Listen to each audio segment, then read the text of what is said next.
Meus amigos, nós sabemos que o problema do menor no Brasil é complicado. É complicado, principalmente depois de que traficantes, milicianos e outros mais passaram a utilizar o menor, principalmente nas comunidades, atraindo-os com presentes, com dinheiro, com poder, com isso e aquilo, e principalmente colocando na cabeça dele de que se ele for preso, for apreendido, ele fica pouco tempo lá dentro e sai com a ficha limpíssima. Infelizmente, é uma realidade.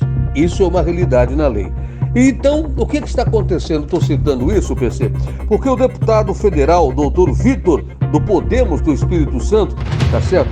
Ele está aí colhendo assinaturas para uma alteração na legislação brasileira, tá? Vou colocar aqui no artigo 228 da Constituição, que trata com relação ao menor, para criar a emancipação compulsória de adolescentes, tá certo?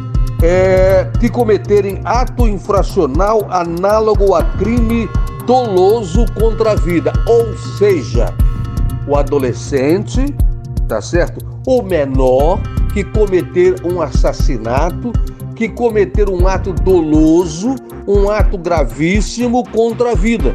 O que seria na realidade isso?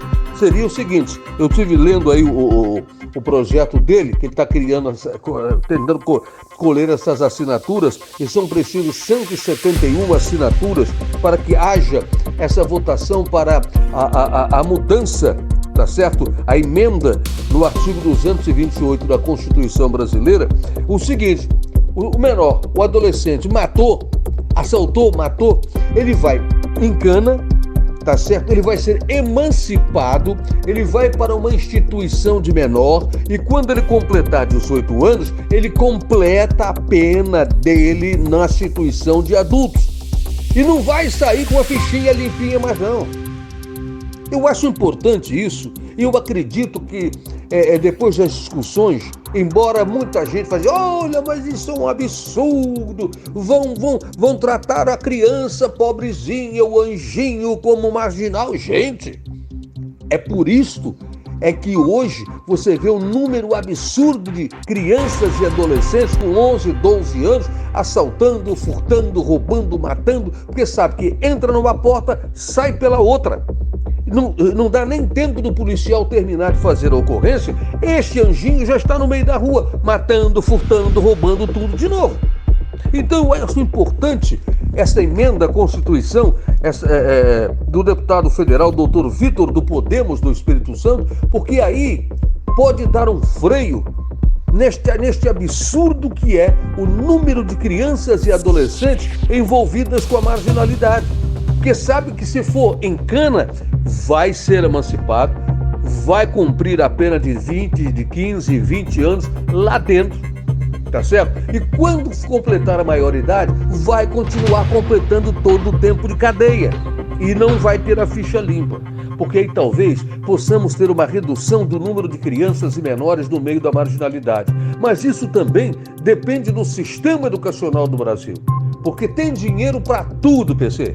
Tem dinheiro para tudo. Menos para realmente termos espalhadas pelo Brasil afora as escolas de tempo integral. No Rio já vai haver essa modificação, vai haver uma série de novas escolas. Já existe lá no Espírito Santo e em outros lugares também existem as escolas de tempo integral. No Rio tinha os brisolões. A criança entrava às 7 da manhã, saía às 5 da tarde, lá dentro tinha seu tênis, seu uniforme, seu alimento, todas as condições para que a criança, quando saísse às 5 da tarde, fosse para casa cansada, não ficasse coçando o saco no meio da rua. Mas sempre quando é o sistema educacional, a coisa fica difícil. Tomara que esta emenda do deputado federal consiga os 171 assinaturas para que possamos ter uma modificação e resguardarmos a vida desses menores e adolescentes e também da comunidade em geral. Finalizando, e o Botafogo, hein, PC? Caiu 3-2, tá certo? O pessoal dizendo, a torcida do Botafogo, Luiz Castro mexe muito. Gente, eu citei isso aqui, se não me falha a memória, PC, foi na segunda-feira no nosso bate-papo, de que os jogadores estão começando a sentir. E nessa sequência maluca desse calendário louco do futebol brasileiro, quem tiver um elenco gigantesco, não é nem um grande elenco não, nem um elenco grande, um elenco gigantesco vai conseguir chegar aí ao final do ano sem vários problemas. O Botafogo sentiu no segundo tempo.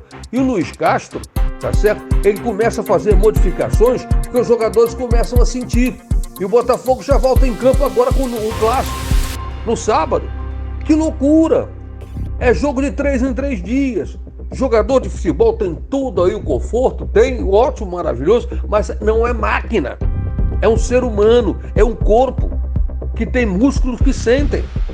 Então, enquanto os dirigentes ficarem no ar-condicionado, naquela mesa bonita, só, lembrando Eurico, fumando um charuto, fumando um cigarrinho, tomando um uísque e resolvendo os problemas burocráticos, mais dinheiro, mais competição, dentro de campo é diferente.